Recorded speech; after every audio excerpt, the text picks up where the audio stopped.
नाज़रीन आदाब, न्यूज़ 18 उर्दू की खास पेशकश दो रुख में आपका इस्तकबाल है। दो रुख में आज फिर से हम जिक्र कर रहे हैं उस मामले का जहां ये कहा जा रहा है कि हरियाणा में गुरुग्राम में कई सेक्टर्स में, जिनमें सेक्टर 37 का जिक्र है, जिसमें सेक्टर 12A का, जिसमें सेक्टर 45 का, 44 का, अक्सर जुमे के दिन जब यहाँ पर लोग नमाज के लिए आते हैं, वो उन जगहों पर नमाज के लिए आते हैं जहाँ पर नमाज अदा करने वाले लोगों का कहना होता है कि उन्हें स्थानीय जो प्रशासन है, यानी कि लोकल इंतजामिया है, उसने उन्हें ये जगह अलॉट कर रखी और इसीलिए हम यहाँ पर नमाज पढ़ते हैं। लेकिन गुज़िश्ता कई जुमे को यह देखा गया कि जब लोग वहां नमाज पढ़ने के लिए आते हैं तो उसी दौरान वहां पर कोई दूसरा फरीक भी आ जाता है जो खुद को हिंदूवादी तंजीम से जुड़े लोग बताते हैं, वो आकर वहां पर कुछ रखना अंदाजी करते हैं। यह सिलसिला पिछले कई हफ्तों से, यानी कि हर जुमे के दिन दोपहर के वक्त जब जुमे की नमाज अदा होती है वहां पर यह चल रहा था। पिछली बार तो ऐसा भी मंजर देखा गया कि जब नमाज हो रही है और जो इमाम थे उनके बिल्कुल सामने एक शख्स आ जाता है और वहां पर एक खास तरह का नारा लगाने लगता है, पुलिस वाले आते हैं, उसे दूर ले जाते हैं। लेकिन आज तक कभी किसी मामले में किसी की गिरफ्तारी नहीं हुई है। पुलिस की मौजूदगी रहती है, लेकिन पुलिस बस ये कोशिश होती है कि कुछ मामला बिगड़े नहीं, लेकिन जो लोग मामले को बिगाड़ने की शायद कोशिश कर रहे होते हैं या जिनको एतराज है, उनके खिलाफ कोई कार्रवाई पुलिस नहीं करती। तो इसको लेकर लगातार एक रसाकशी चल रही है। कुछ सियासी मुबस्सरीन है, उनका कहना है कि ये सब चुनाव से पहले के हालात हैं और चुनाव को लेकर ये चीजें हो रही हैं। वहीं जो लोग इस पर एतराज जताते हैं, उनका यह कहना है कि आप खुले में नमाज अदा न करें और आप अपने जो इबादत गाहें हैं, मस्जिदें हैं, वहां नमाज अदा करें। जो लोग नमाज पढ़ने आते हैं, उनका यह कहना है कि गुरुग्राम में आबादी के तनासुब से जो मस्जिदों की तादाद है वो कम है और काफी दूरी पर भी है। तो ऐसे में हमने इंतजामिया से इजाजत के बाद इन खुली जगहों पर नमाज अदा करने का सिलसिला शुरू किया। जैसा वो बताते हैं कि 2018 से पहले तक 132 जगहों पर नमाज की इजाजत थी और लोग नमाज पढ़ते थे। एक सवाल यह भी पैदा होता है कि नमाज पढ़ने वाले कौन लोग हैं। दरअसल गुरुग्राम के आसपास बड़ी तादाद में वहां पर कॉर्पोरेट के दफातर हैं और वहां पर काम करने वाले जो लोग वहां पहुंचते हैं वो वहां के मकामी नहीं होते, ज्यादातर लोग बाहर के हैं। लेकिन चूंकि जुमे का दिन होता है तो उनमें जो लोग मुसलमान हैं वो जुमे के दिन इन्हीं आसपास के इलाकों में आकर नमाज अदा करते हैं। तो एक बार फिर इसको लेकर सवाल है, तो हम ये जानने की कोशिश कर रहे हैं कि क्या ये मामला इसी तरह से चलता रहेगा या फिर ये एक हल की तरफ भी बढ़ेगा। इस बारे में आज हम बातचीत करने के लिए हमारे साथ दो खास मेहमान हैं। बीजेपी से हमारे साथ मौजूद हैं रमन मलिक, जो तर्जुमान है बीजेपी के, और हमारे साथ है शाहिद अली, एडवोकेट और सोशल एक्टिविस्ट। शाहिद, मैं सबसे पहले आप दोनों का इस्तेमाल करते हुए शाहिद आपसे सवाल करना चाहूंगा कि आज की जो रिपोर्ट है वो, और साथ ही साथ हर जुमे को जिस तरह से वहां पर जो एक मसला खड़ा हो रहा है, इस पर क्या रुख है आपका? उसके बाद मैं फिर रमन साहब से उनका रुख जानूंगा। शाहिद अली। सबसे बड़ी बात है वो ये है कि हमारी कई सौ मस्जिदें जो वक्फ बोर्ड की है उनको कब्जा किया हुआ है, गैर कानूनी तरीके से खुद सरकार ने कब्जा किया हुआ है, इंडिविजुअल्स ने सरकार की शहर पे कब्जा किया हुआ है, उनको आप खाली नहीं करवाते हैं। तो आप हमारी मस्जिदें खाली भी नहीं करवाएंगे, उनको आप बंद करके रखेंगे, उनको आप कब्जा करेंगे। जो बाहर हम नमाज पढ़ सकते हैं, 5-10 मिनट का नमाज का वक्त लगता है, उसको आप नमाज पढ़ने नहीं देंगे, परमिशन होने के बावजूद नहीं पढ़ने देंगे। बाकी दूसरे मजहब के जो अनुष्ठान है वो होते रहे। और जो एक खास बात है, आप गौर करिएगा कि प्रोटेस्टर्स जाते हैं और प्रोटेस्टर्स जाने के बाद में नमाज में व्यादा डालते हैं और नमाज नहीं होने देते हैं। इनमें से किसी भी प्रोटेस्टर्स के खिलाफ अभी तक कोई कार्रवाई नहीं हुई है। यही इसके बरखिलाफ अगर कोई मुसलमान किसी हिंदू अनुष्ठान को रोकने के लिए चला जाए किसी भी सरकारी जगह पे, मेरा ख्याल है उसके खिलाफ यूएपीए भी लगा देंगे और जितनी भी धाराएं हो सकती है ना आईपीसी के अंदर, सारी की सारी लगा देंगे। लेकिन एक भी प्रोटेस्टर के खिलाफ कोई कार्रवाई नहीं हुई है, जो इस बात को साबित करती है कि ये सरकार सेकुलर सरकारें नहीं है, ये सरकार कॉन्स्टिट्यूशन के मुताबिक नहीं चल रही है। दरअसल ऐसी सरकारों को तो बर्खास्त कर देना चाहिए। जी ठीक है, मैं इस पे दोनों का रुख जानना चाहूंगा कि बीजेपी के जो हमारे साथ मेहमान मौजूद हैं रमन मलिक साहब, एक जानकारी सिर्फ यहाँ पर ऐड करना चाहता हूँ कि गुरुग्राम के सेक्टर 37 में जहाँ पर अक्सर ये मामला सामने आया, वहाँ पर नमाज नहीं पढ़ी जा सकी आज। जो हिंदू तंजीमें हैं उनके लोग वहाँ पर आए और उन्होंने वहाँ पर श्रद्धांजलि सभा रखी थी आज, यानी कि जो हेलीकॉप्टर हादसे में जो हलाकतें हुई हैं, जो चेन्नई में मामला पेश आया, इसमें हमारे जो मुल्क के पहले चीफ ऑफ डिफेंस स्टाफ थे, उनकी भी हलाकत हो गई। तो उसको लेकर एक श्रद्धांजलि सभा रखी गई थी। जब मुसलमान वक्त पर वहां नमाज पढ़ने के बारे में वहां आना चाह रहे थे तो पहले से उन्हें पता चल गया कि वहां पर कुछ इस तरह की सभा हो रही है, तो मुसलमान वहां पर आए ही नहीं नमाज के लिए। बहरहाल मैं अब रमन मलिक साहब को जानना चाहता हूँ। रमन मलिक साहब, क्या इस मामले का कोई सोल्यूशन नहीं है? हर हफ्ते कभी कुछ ज्यादा कभी कुछ कम इस तरह के मामले सामने आ रहे हैं। सोल्यूशन तो बिल्कुल है जी, सोल्यूशन क्यों नहीं है। और जो ये अभी पता नहीं मेरे को कौन आदमी बोल रहे थे, ये कौन है जिनको आपने गेस्ट दूसरे बुलाए हैं, लेकिन मैं फिर से बता देता हूं, चूंकि आपको भी बताना जरूरी है, नाजरीन को भी बताना जरूरी है। एडवोकेट शाहिद अली है, सोशल एक्टिविस्ट है और ये लॉयर भी हैं जी। लेकिन मैं आपको दो तीन चीजें आपके समक्ष रखना चाहूंगा और आपको बताना चाहूंगा। सबसे पहली बात तो ये गवर्नमेंट जो है ये कॉन्स्टिट्यूशन के हिसाब से चल रही है। हमारे ऊपर आरोप ये लग रहा है कि हम इसका नमाज का अपोज कर रहे हैं, उनकी तरफ से आरोप ये लग रहा है कि हम इनको ज्यादा प्रोटेक्शन दे रहे हैं और उनके खिलाफ चल रहे हैं, उनके लोगों को अरेस्ट कर रहे हैं। तो इस प्रकार का आरोप वो लगा रहे हैं। दूसरी चीज, मेरे पास कॉन्स्टिट्यूशन की ये कॉपी पड़ी हुई है साहब, ये देखिए जी, और इसमें 25 और 26 बताता है freedom of conscious and freedom of profession, practice and propaganda of religion, propagation of religion. और हमेशा हमारी कॉन्स्टिट्यूशन ने बोला है कि जो आपका रिलीजियस प्रैक्टिसेस हैं वो आपका एक प्राइवेट अफेयर है, वो पब्लिक अफेयर नहीं है। ये प्राइवेट है, religion is private affair, it is not a public affair. आप कॉन्स्टिट्यूशन की अगर दुहाई दे रहे हैं तो कॉन्स्टिट्यूशन के हिसाब से चलेंगे, कॉन्स्टिट्यूशन को दरकिनार करके अपने हिसाब से नहीं चलेंगे। ये एक फैक्ट है। अब मैं आपको एक और फैक्ट बताता चाहता हूं, मैं वो निकाल रहा हूं। उसमें आप ये देखें कि गुरुग्राम के अंदर वक्फ बोर्ड के पास कितनी अंदाजन जमीन है, तो वो एकड़ों में है। और जो अंदाजन पॉपुलेशन यहाँ पे है मुस्लिम लोगों की या ऐसे लोगों की जो इस्लाम का अनुसरण करते हैं, वो बहुत ज्यादा 40-50 हजार है, जिसमें कि महिलाओं को अगर हटा दें तो बहुत मुश्किल से 20-22 हजार लोग हैं। उन 20-22 हजार लोगों को 9 स्क्वायर मीटर से या एक 9 स्क्वायर फुट 10 स्क्वायर फुट से ऊपर आपको जगह नहीं चाहिए नमाज पढ़ने की। तो वक्फ बोर्ड की अंदाजन जो जमीन है कुछ 50-60 एकड़ से ऊपर जमीन है यहाँ पे, तो उसमें क्यों नहीं पढ़ी जा सकती नमाज। और दूसरी चीज, अगर आपने नमाज पढ़नी है तो मेरा सिंपल सा क्वेश्चन ये है कि आप जो मस्जिदें बनी हुई हैं जो 4-5-6 किलोमीटर के डिस्टेंस पे हैं, उनमें क्यों नहीं जा सकते? आप टाइम से जाइए, नमाज अदा करिए, वापस आइए। क्योंकि रिलीजन आपका प्राइवेट अफेयर है, ये ना कंपनी का अफेयर है ना पब्लिक का अफेयर है। रिलीजन आपका प्राइवेट अफेयर है। ठीक है। ऐसे ही अगर कोई हिंदू हो या सिख हो या बौद्ध हो या ईसाई हो, उसको भी अगर कोई अपना रिलीजियस प्रैक्टिस करनी है तो वो अपने आप अपने उन घरों में जाए जहां पे काम हो रहा है, जहां पे भगवान का घर है उसमें जाए, जिस भी भगवान के को मानते हैं वो। अब बात बार बार ये आती है कि हम यहां से 5 किलोमीटर 10 किलोमीटर क्यों जाएं? तो साहब, ये जो कॉन्स्टिट्यूशन है वो आपको ये बिल्कुल हक देता है कि आप जो मर्जी अपनी प्रैक्टिसेस करें, बट आप मस्जिद में जाएं, आप मंदिरों में जाएं, आप गुरुद्वारे में जाएं, आप इस गिरजाघर में जाएं, आप बौद्ध का है तो किसी स्तूपा में जाएं, जैन का है तो किसी मंदिर में जाएं, वहां जाके आपने अपना प्राइवेट अफेयर जो करना है वो करें।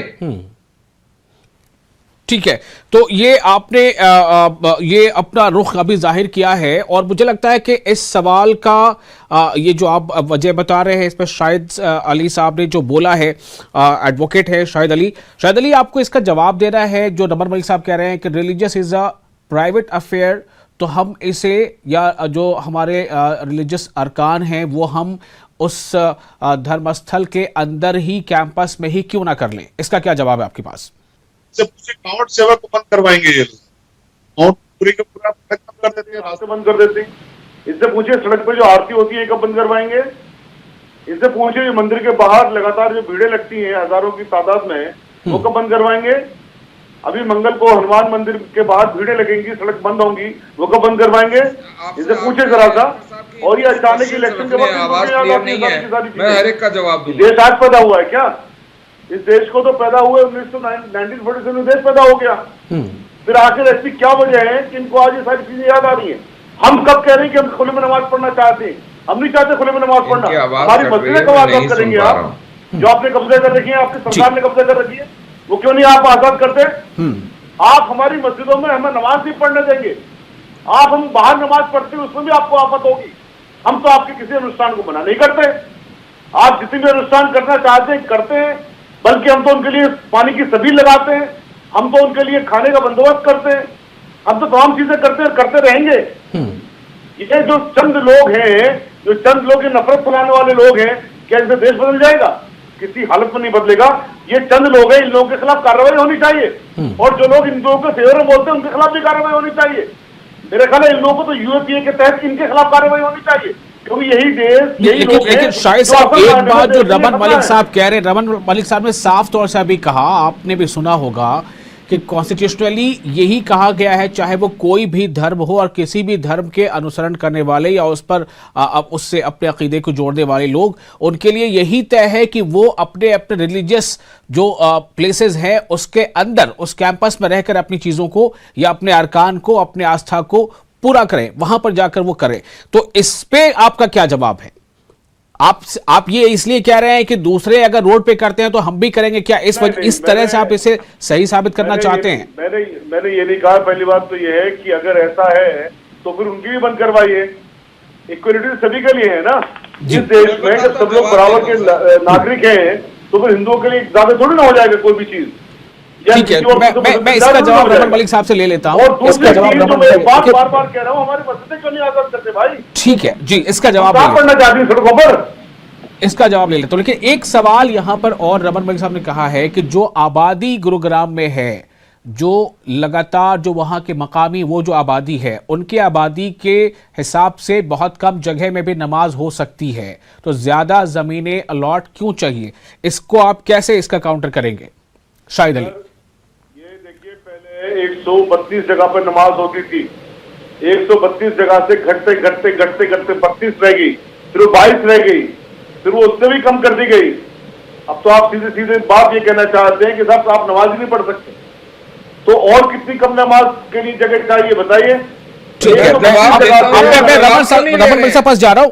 रमन मलिक साहब, इसमें सिर्फ इतना मैं ऐड करना चाहता हूं, जो आबादी वहां पर आप बता रहे हैं उसके अलावा, चूंकि वो उस इलाके में कॉरपोरेट के दफातर बहुत ज्यादा हैं, आईटी के दफातर यानी ऑफिसेज बहुत ज्यादा है, तो जो लोग वहां काम करने आते हैं, वहां के जो एम्प्लॉयज हैं, जो वहां रहते नहीं हैं, कहीं और से आते हैं, उनकी तादाद भी जुमे के दिन जो है वो एड ऑन हो जाती है, और इसलिए फिर उनको चाहिए होता है कि वो जगह उन्हें नमाज के लिए चाहिए। मलिक साहब देखिए, मैं आपको अभी मैं ढूंढ रहा था, वो मेरे को मिल गया, जो इनके वेबसाइट के ऊपर आंकड़ा दिया हुआ है, उसके अनुसार 100 एकड़ से ऊपर जमीन वक्फ बोर्ड के पास गुरुग्राम में है।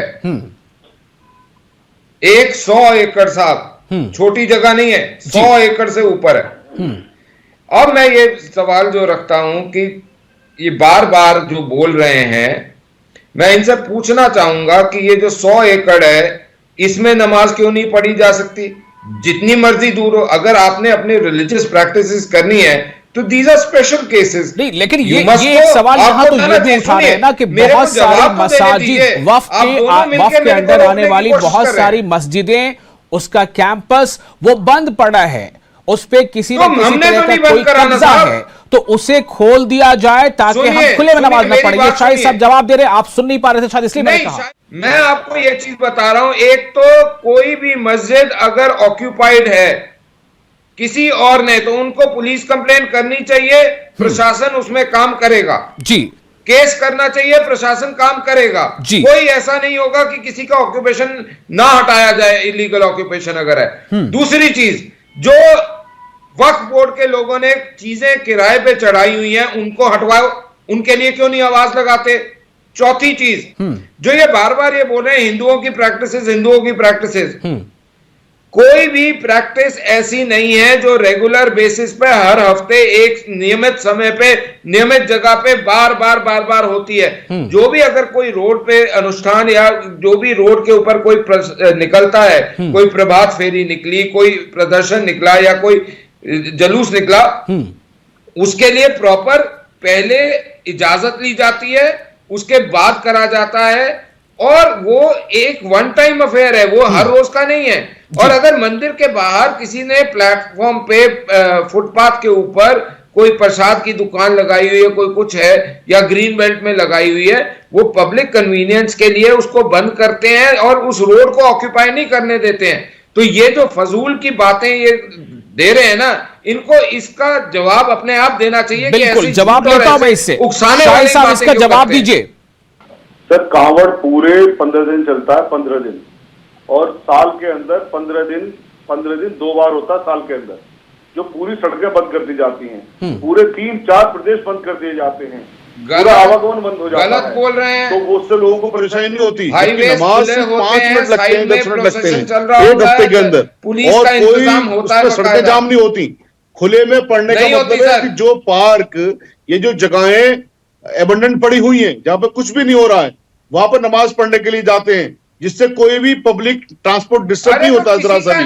अब इनके दिमाग के अंदर अगर ये चल रहा है कि सर नमाज पढ़ने के लिए इनको रोकना है। देखिए, मैं दूसरी बात आपसे फिर वो वाली अर्ज कर रहा हूं कि जो पूजा होती है हर हफ्ते मंगल के दिन, हनुमान पूजा होती है, हनुमान मंदिर जितने भी हैं, आप उनके बाहर जरा जाकर के देखिए, सड़कें जाम होती हैं, ट्रैफिक नहीं चलता है।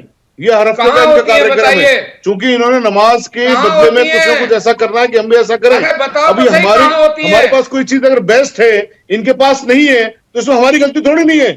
ये आ जाए, इस्लाम कबूल करें, ये भी पढ़े हफ्ते नमाज, हमने कब मना किया है? अरे एक मिनट, तो भाई हम अपनी चीज थोड़ी ना छोड़ेंगे। आप भी आइए, आप भी पढ़िए नमाज, हमने कब मना किया आप नमाज पढ़ने के लिए? ये देश को ऐसे विघटनकारी लोगों के हाथ देंगे। मलिक साहब, अब मैं बोल लूं साहब? हाँ मलिक साहब बोलिए। सबसे पहले तो ये मेरे को वो जगह बताएं जहां रोड जाम हो जाती है। बहुत सारी जगहें हैं, बहुत सारी चीजें हैं, बताएं कहाँ पे जाम होती है, कहाँ रहते हैं बेसिकली, क्योंकि ये वही पता लग जाएगा कि गुरुग्राम के बारे में कितना जानते हैं या नहीं जानते, तो वो सामने आ जाएगा। दूसरी चीज, नमाज क्यों पढ़े भाई? तुम लोग वो हिंदू हो जो डर के मारे, आक्रांताओं के डर के मारे इस्लाम को कबूल कर लिए। बहुत सारे हिंदू ऐसे थे जिन्होंने डरे नहीं, अपने जीवन को कर दिया, अपने जीवन को खत्म कर दिया, लेकिन धर्म को नहीं छोड़ा। तो ये बार बार बोलना कि नमाज पढ़ लो, हम क्यों पढ़े, तुम्हारा गजनवाए हिंद जो है उसको चालू करेंगे हम क्या? तीसरी चीज साहब, एक और बहुत बड़ी बात इन्होंने बोली कि आईन में ये लिखा है, तुम भी कर लो, हमारे को दबा रहे हैं। भाई साहब, मेरे को एक चीज बताओ, गुरुग्राम के अंदर 100 एकड़ से ऊपर वक्फ बोर्ड के पास जगह है। मैं आपसे आज ये पूछना चाहता हूं कि 100 एकड़ के अंदर क्या 25-30 हजार 50 हजार लोग नमाज नहीं पढ़ सकते हैं? क्यों दबते हो? और 57 सेक्टर में है, 44 सेक्टर जहां की आप बात कर रहे हो, वहां से 57 जाते हुए सिर्फ 5.5 किलोमीटर है, और वहां से सदर बाजार जाते हुए 8.5 किलोमीटर है।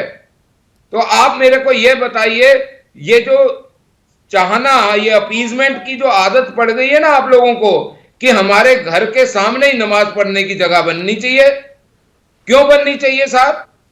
शाहिद साहब जवाब दीजिए। रिलीजियस प्लेस जो डेटा ये बता रहे हैं मेरे पास, ये कि इतनी जमीनें वक्फ की हैं, तो वहां पर नमाज क्यों नहीं अदा की जाती? शाहिद साहब, वो रिलीजियस प्लेस की ऑप्शन करता है, आप भी खरीद लो। जमीनें हैं, उस पर सब पे इन्होंने कब्जा किया हुआ है, सरकार ने कब्जा किया किसने हुआ करा है ये तो बताओ। एक दो नहीं, हजारों बीघों पे, हजारों जमीनों पे कब्जा किया हुआ है। अगर मैं खाली किसने हरियाणा करा की है? बात करूं, ये तिलपत में, जिसका मैं केस भी कर रहा हूं, तिलपत में तकरीबन 500 बीघा जमीन जो सरकार ने कब्जा कर रखी है।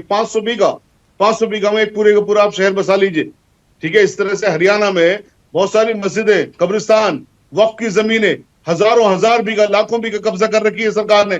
हम तो कह रहे नहीं ये बात, आप हमारे कब्जा तो छोड़ वो तो दीजिए। डिस्प्यूटेड अगर होंगी तो उसके ऊपर बात होगी ना साहब। आप हमारे कब्जा भी नहीं छोड़ते, हमारी वक्त की जमीनों को भी वापस। अच्छा, मैं आपसे एक सवाल कहीं पर नमाज पढ़ते उससे भी आपको आपत्ति है? 5 मिनट अगर कोई आदमी नमाज पढ़ लेगा, आपके अंदर कोई फर्क नहीं पड़ जाता। आपको फर्क पड़ रहा है तो फिर जो हमारा जायज हक है, वो हमारा हक तो आप हमें देंगे ना। आप हमारा हक भी नहीं देंगे, इसीलिए कि हमने देश को आजाद करवाया था, इसीलिए हमारे बड़ों ने अपनी जानें दी थी, हमारे घर में शहादत कितनों हुई ने इसीलिए दे दी हुई थी भाई, जिन्होंने हम दी देश थी को वो तो आजाद चले करवाएंगे गए। और ऐसा देश हमारे सामने आएगा कि हमारी नमाज भी नहीं पढ़ने दी जाएगी, हमारी जमीनों पे कब्जा कर लिया जाएगा, कब्रिस्तानों पे कब्जा कर लिया जाएगा, मस्जिदों पे कब्जा कर लिया जाएगा, और जब मजबूरी में आकर के हम किसी पार्क में किसी खुले में नमाज पढ़ेंगे तो वहां पर ये हिंदुत्ववादी लोग आ जाएंगे, ये आतंकवादी लोग आ जाएंगे और अपना आतंक फैलाएंगे, और आतंक के जरिए सरकारों को भी ये फिर वो बाउंड करेंगे या प्रेशराइज करेंगे वहां नमाज न पढ़ने दे। अभी तक किसी भी प्रोटेस्टर के खिलाफ, यानी मैं उनको कहूंगा वो आतंकवादी है, किसी भी आतंकवादी के खिलाफ कोई कार्रवाई नहीं हुई है। इसका मतलब रमन क्या मलिक है? साहब, इसीलिए क्या देश को आजाद करवाया था हम लोगों ने? अगर इनका अलूल झलूल प्रोपेगेंडा खत्म हो गया हो तो मैं जवाब दे देता हूं। सबसे पहली बात, जी जो ये बोल रहे हैं ना कब्जा करे हुए हैं, दो किस्म की चीजें हैं कि बोल रहे हैं सरकार ने करा हुआ है। एक तो है डिस्प्यूटेड प्रॉपर्टी। साहब, डिस्प्यूटेड प्रॉपर्टी वो होती हैं जहां पे क्लेम किसी और का भी हो और इनका भी क्लेम हो, और इस देश के अंदर बहुत सारी साइट्स, जैसे राम जन्मभूमि का था या काशी में है या अपना मथुरा में है, यहाँ सारे में डिस्प्यूट है कि इन्होंने जगह कब्जाई थी उस समय तलवार की नोक पे। अब वो डिस्प्यूटेड जगहों को छोड़ दीजिए, जो बाकी जगहें हैं जो इनके मौलाना और मौलवियों ने किराए पे दी हुई हैं, पहले वो तो खाली कराइए उनसे धक्का देके, या सरकार से मदद चाहिए तो वो भी लीजिए। अब बात ये कर रहे थे, ये बार बार कर रहे कि हमारे को नमाज नहीं पढ़ने देते। भाई, हमारे को आपके नमाज पढ़ने से कोई दिक्कत नहीं है, आप नमाज पढ़ें, आपको 25 और 26 जो कॉन्स्टिट्यूशन का है वो हक देता है, हमारे हक मार के भी आपको दिया हुआ है। 1991 का प्लेसेस ऑफ वर्शिप एक्ट जो है वो इतना गलत बनाया हुआ है, उसके लिए भी पार्लियामेंट में आवाज उठी है। तो मेरा कहना इतना है कि आप अपनी जगहों में जाके नमाज पढ़ना शुरू करिए, एक बार व्यवस्था देखिए, कमी पड़ती है तो बात करेंगे। जहां और जरूरत होगी, ऑक्शन होती है HSVP की, हरियाणा शहरी विकास प्राधिकरण जो है वो रिलीजियस साइट की ऑक्शन करता है। हम सरकार ओपन टू ऑल, सबको ऑक्शन में आग लेने का हक देते हैं, आप भी ले लीजिए, आप भी कर लीजिए। फाइनल कमेंट के लिए शाहिद साहब आपके पास भी आ जाता हूं, मुझे 30 सेकंड में आप फाइनल कमेंट कर दीजिए, फिर हम प्रोग्राम को कंक्लूड करेंगे। जी सर, मेरा सिर्फ एक कहना है सभी लोगों से कि अपना इस खूबसूरत मुल्क को बचाने की कोशिश करिए, कॉन्स्टिट्यूशन को बचाने की कोशिश करिए, और सरकारों से मेरा आग्रह है कि आप ये हिंदुत्ववादी पॉलिसी में मत चलिए। जो देश एक सेकुलर देश है, सेकुलर कॉन्स्टिट्यूशन है, आप कॉन्स्टिट्यूशन के मुताबिक चलिए, किसी भी धर्म के साथ पक्षपात मत करिए। अगर कोई आदमी किसी तरह का विघ्न पहुंचा रहा है किसी के भी अनुष्ठान में, चाहे वो हिंदू अनुष्ठान हो या मुस्लिम अनुष्ठान हो, उन लोगों के खिलाफ सख्त तरीन कार्रवाई होनी चाहिए। चलिए, बहुत शुक्रिया अदा करता हूं मैं आप दोनों मेहमानों का इस खास मौजू पर अपना वक्त देने के लिए। तो बहस इसी बात को लेकर चलती रहती है। एक फरीक का कहना है कि आपको नमाज पढ़ना है तो आप अपनी मसाजिदों में पढ़े, मस्जिद में पढ़े, खुले में ना पढ़े। दूसरे फरीक का कहना है कि चूंकि मस्जिदें हमारी कम है और बहुत सारी हमारी मसाजिद ऐसी हैं जो वक्फ की प्रॉपर्टी भी हैं जिन पर गैर कानूनी तौर पर कब्जा दर्ज है, वो कब्जे या खाली करा दिया जाए, कब्जों से उनसे खाली करा दिया जाए तो हम वहां पर नमाजें अदा कर लेंगे। चूंकि हमारी मस्जिदों में कब्जे हैं, मसाजिद बहुत सारी बंद है और बहुत दूरी पर दूसरी मसाजिद हैं, वहां पर जो बकाबी लोग हैं वो वहां पहुंचते हैं, तो ऐसे में खुले में अगर नमाज हम पढ़ते हैं वैसी जगहों पर जहां पर कोई खास एक्टिविटी नहीं होती, ना उससे ट्रैफिक को कोई नुकसान है, ना वहां करीब में कोई आबादी है, तो फिर आखिर तकलीफ किस बात की है, क्यों रोका जा रहा है? ये एक तरह से इल्जाम है कि जानबूझकर परेशान करने की कोशिश है। सवाल इस बात को लेकर भी है कि क्या इसका हल जल्द ही निकल पाएगा या वाकई ये मौसम चुनावी है इसलिए ये मामला भी बहुत ज्यादा सुर्खियां बनता जा रहा है। देखना होगा आगे क्या होता है। बहुत शुक्रिया, मुझे दीजिए इजाजत, आदाब।